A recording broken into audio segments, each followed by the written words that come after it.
Vous voulez que je vous raconte ce qui se passe dans le futur? Hein? Tu dors un petit peu trop, j'y trouve. Tu veux toujours pas jouer? Non, avec tous les morts qu'il y a eu. Bon. Alors, bon. Évidemment, la dernière fois, c'était un résumé un petit peu radical des événements. J'ai peut-être oublié de parler la manière dont les géants éprouvaient une crainte et un respect incroyable pour le petit hobbit qui leur faisait exploser la tête, parce que les gens respectent ça, les capacités de combat, hein, quelle que soit la taille. J'ai aussi peut-être oublié de parler du fait que le magicien elfe avait décidé d'utiliser les forces de l'entropie, de devenir mage entropiste, ce qui provoquait des effets de hiatus parfois assez conséquents, mais qu'il eut bien de la chance en ravageant la cité des géants. Et puis j'ai oublié de parler du barde qui se trouvait tout seul là-haut dans les domaines des dieux après avoir communiqué avec ses camarades et qui emprunta une porte qui mena dans un couloir, puis à une autre porte, et enfin, lorsqu'il constata qu'il y avait encore une succession de couloirs et de portes, il décida de s'arrêter devant la porte qui ne menait nulle part, un mur, et s'enfonça dans ce mur, c'est bizarre quand même les trucs chez les dieux, pour apparaître sur la grève, où se trouvaient éventuellement un peu plus loin ses autres compagnons. Et puis, pendant ce temps-là, dans le futur, une famille de Oursibou qui s'approche doucement du pauvre vieil oncle Jérémie, vieux grand-père Jérémie, vieux quoi d'ailleurs, en train de pleurer sur les restes de sa petite fille, ou alors de sa sœur.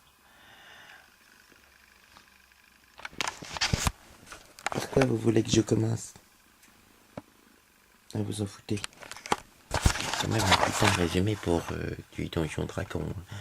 Donc bref. Sur la grève, nos aventuriers, un petit peu ébahis, regardaient les cadavres fumants de ce qui restait des nécromants et d'une sorte de dracoliche et commencèrent à se poser des questions. Qu'est-ce qu'on fait du bébé cyclope qui s'était mis à jouer avec les tripes d'une archiliche?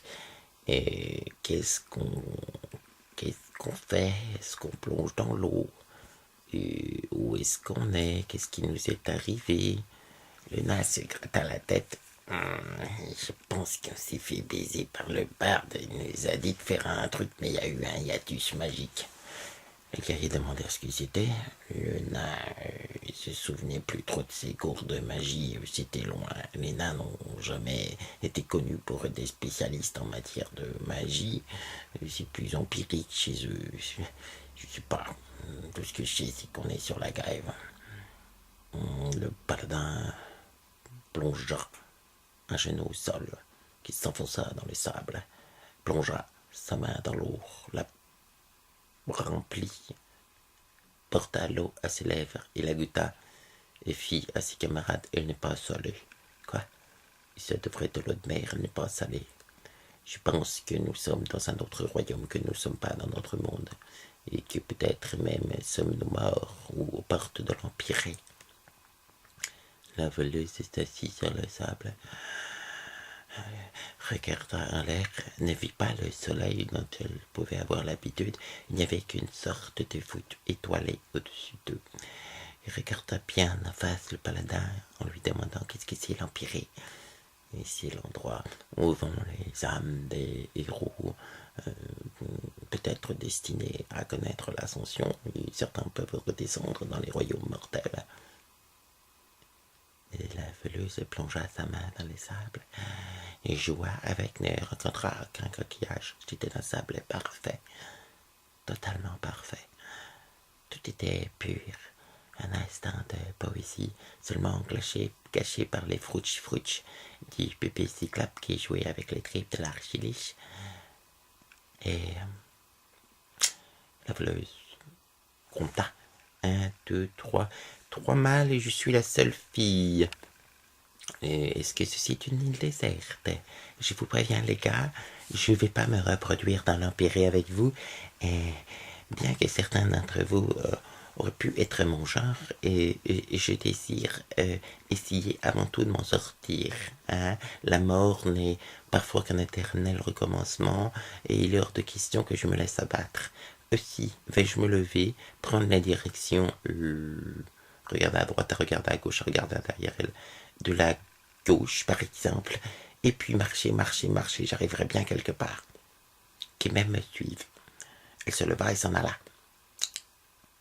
Et le bébé cyclope occupé à sucer les tripes de l'archiliche, mais qui aimait bien la douce voix de la voleuse, se releva et partit à sa suite.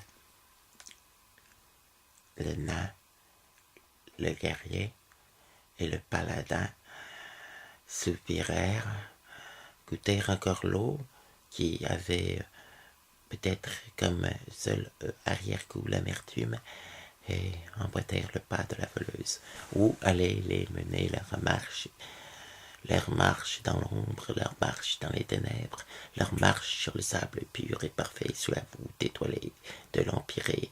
Quel destin les attendait maintenant qu'ils étaient passés de l'autre côté? Ça, ils ne le savaient pas, mais ils avaient l'intention de les découvrir, enfin surtout de suivre la seule chose intéressante finalement qu'il y avait dans cet endroit, c'est-à-dire le cul de la voleuse. Bon, c'est vrai que le guerrier était pas mal, mais comme aucun des compagnons du guerrier n'avait des mœurs qui étaient contre les choses qu'on appelle les facteurs de la reproduction, et ben, effectivement, la seule chose d'intérêt était le cul de la voleuse. Pendant ce temps-là, le hobbit et le magicien fouillaient la cité des géants. Sous le trône du chef de la cité des géants, ils trouvèrent une carte qui parlait d'une chose appelée la pierre du destin. Tout, la pierre du destin. La pierre du destin que quelques années plus tard, il posséderait et qu'il remettrait au petit Tommy pour que celui-ci voyage dans le temps. Mais ceci est une autre histoire. Revenons maintenant au vieux Jérémie en pleurs, alors qu'une famille de oursibous, déjà depuis plusieurs aventures, essaye de se jeter sur lui. Et il se jette sur lui. Le vieux Jérémie, sentant plusieurs masses lui tomber dessus, ne put que faire comme d'habitude. Explosion psychique de tête. Tous les oursibous éclatèrent. Tous, ah non, sans exception. Tous, même les rochers à côté des arbres, ce qui restait du corps de la petite Tania, empêchant vraiment, dans les dernières limites du possible, sa résurrection. Oui, ce fut une véritable explosion psychique qui eut un écho, se propagea jusque la forêt, éclata aussi les ours et les hiboux qui étaient dans la forêt, fâchant la fée qui gardait la forêt et cet endroit, l'obligeant à sortir des bois. Et là, le hobbit était parti courir dans la colline, fou de rage et de fureur, explosant tout autour de lui, manquant de réveiller un volcan. La fée prit entre quatre yeux les magiciens et dit « Qu'est-ce que c'est que ce bazar-là, pourquoi les animaux ils meurent dans ma forêt? Mais ils ont fait une bêtise, on va essayer de faire ce qu'on peut, je te promets, crâne fait des bois. Ouais, bah t'as intérêt, parce que votre tour, là, dans les bois, hein, qui permet de voyager à travers l'espace et le temps, enfin, surtout à travers l'espace, bon, moi, je vais te l'exploser si tu fais rien, là, tu me calmes le hobbit. Le magicien se retourna vers le petit Tommy, qui était pétrifié à toutes ces aventures, à tous ces événements, à tout ce qui arrivait à tout le monde, toutes ces histoires qui lui venaient dans la tête. Tu comprends? Mon petit, il faut vraiment que tu ailles voyager dans le temps. Viens, il faut qu'on retrouve ton grand-père. Ou moi-même, quoi, tu viens de dire, ou moi-même. Le petit ami s'est mis à pleurer, réalisant tout ce qu'il deviendrait dans le futur, tous les événements qu'il aurait à vivre et à subir. C'était vraiment pas facile pour lui. Le magicien prit la main du petit hobbit et dit, viens, allez, on a la pierre du destin à sortir du cul de ton grand-père.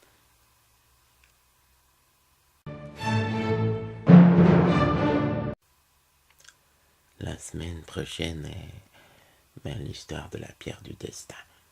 Et puis aussi un petit bout sur nos gros débiles qui marchent sur la grève. Je les oublie pas, même s'ils sont plus ou moins morts.